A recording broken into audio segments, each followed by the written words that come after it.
नमस्कार, जय हिंद प्यारे साथियों। एग्जाम स्फीयर में आप सभी लोगों का बहुत बहुत स्वागत है। और खबर है सऊदी अरब से, जहां पर शादी के पहले जीन टेस्टिंग को कंपलसरी कर दिया गया है कपल्स के लिए। तो समझते हैं कि जीन टेस्टिंग को इतना ज्यादा तवज्जो क्यों दिया जा रहा है गल्फ में, और पूरा मैटर क्या है, पूरा प्रकरण क्या है, इन सब चीजों को यहाँ पर हम देखेंगे। तो यूएई की जो गवर्नमेंट है उसने 1 अक्टूबर 2024 से क्या किया, जो प्री मैरिटल जेनेटिक टेस्टिंग है उसको कंपलसरी कर दिया है, अनिवार्य कर दिया है।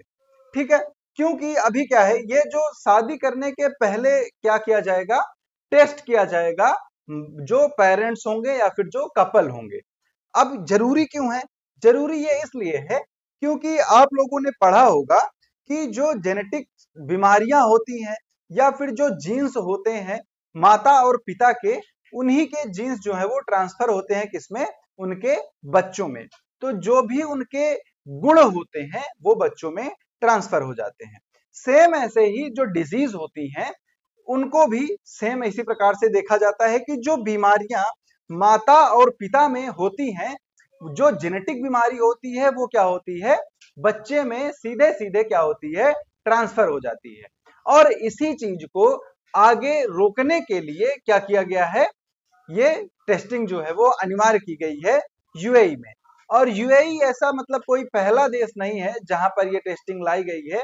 बहुत सारे ऐसे देश हैं, जैसे साइप्रस में 1973 से ये टेस्टिंग जो है वो अनिवार्य की गई है। इटली में भी होती है, ग्रीस में भी, तुर्की में, ईरान में, जॉर्डन में, सऊदी अरब में और बहरीन में ये सारी चीजें चलती आ रही हैं। ठीक, तो ये सारे देश क्या हैं, इनको कंपलसरी करके रखे हुए हैं। देखिए इसमें होता क्या है कि मेडिकल टेस्ट किया जाता है जो कपल्स होते हैं उनका। इसमें इनके जीन को, क्रोमोसोम को और जो प्रोटीन होता है उसमें क्या क्या चेंजेस हो सकते हैं, इसको पता लगाया जाता है। ठीक है, तो इसमें देखा जाता है कि किसी भी व्यक्ति में कोई संदिग्ध जेनेटिक कंडीशन है कि नहीं है, कोई भविष्य में जेनेटिक डिसऑर्डर विकसित होने की संभावना है कि नहीं है, या फिर किसी व्यक्ति के जरिए बच्चों में जेनेटिक डिसऑर्डर पास ऑन होने की संभावना कितनी है। पास ऑन का मतलब है कि जो जेनेटिक डिसऑर्डर है वो माता पिता से बच्चे में जाएगा या नहीं जाएगा। तो ये सारी चीजें यहाँ पर की जाती हैं। अगर इसको देखें कि ये जरूरी क्यों है, क्यों लाया गया इसको, तो सिंपल सा ये है कि कोई भी बच्चा जन्म लेने के पहले क्या हो, स्वस्थ हो, और जन्म जब ले तब भी वो क्या हो, स्वस्थ हो। और इसी चीज को ध्यान में रखकर इसको यहाँ पर लाया गया है, क्योंकि अगर कोई बच्चा किसी जेनेटिक बीमारी के साथ पैदा होता है तो उस बीमारी को ठीक करना बहुत ही मुश्किल होता है, क्योंकि वो बीमारी उसके जीन्स में ही होती है। तो यहाँ पर अगर आप देखेंगे तो अगर माता पिता दोनों में कोई जेनेटिक कंडीशन मौजूद है तो वो जेनेटिक कंडीशन बच्चे में 50% तक क्या होती है, बढ़ने की संभावना होती है। क्लियर? तो इसीलिए इस टेस्टिंग को अनिवार्य किया गया है। इस चीज में टेस्ट क्या क्या किया जाता है, तो थैलीसीमिया और सिकल सेल एनीमिया, आप लोगों ने इसका बहुत बार नाम सुना होगा।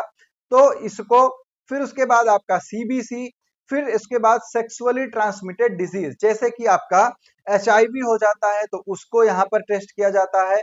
फिर हेपेटाइटिस बी, हेपेटाइटिस सी, क्योंकि ये जेनेटिक्स बीमारी होती है। एचआईवी आपका यहाँ पर जांचा जाता है, और सिफिलिस की जांच यहाँ पर की जाती है, क्योंकि ये सारे जो हैं ये जेनेटिक डिजीजेस यहाँ पर होती हैं।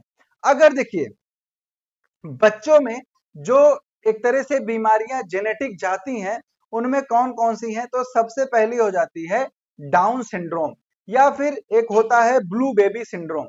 तो ये जो होता है ये जेनेटिक होता है बच्चों में, जो उनके माता पिता से ट्रांसफर होके उनके पास आता है। उसके बाद फ्रेजाइल एक्स सिंड्रोम, उसके बाद Turner syndrome, triple x syndrome, उसके बाद ट्राइसोमी और ट्राइसोमी 18।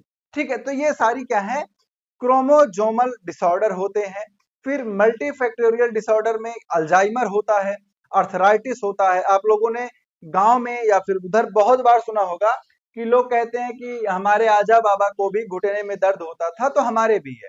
तो वो यही है, अर्थराइटिस है वो जेनेटिक होता है, तो वो क्या होता है, ट्रांसफर हो जाता है।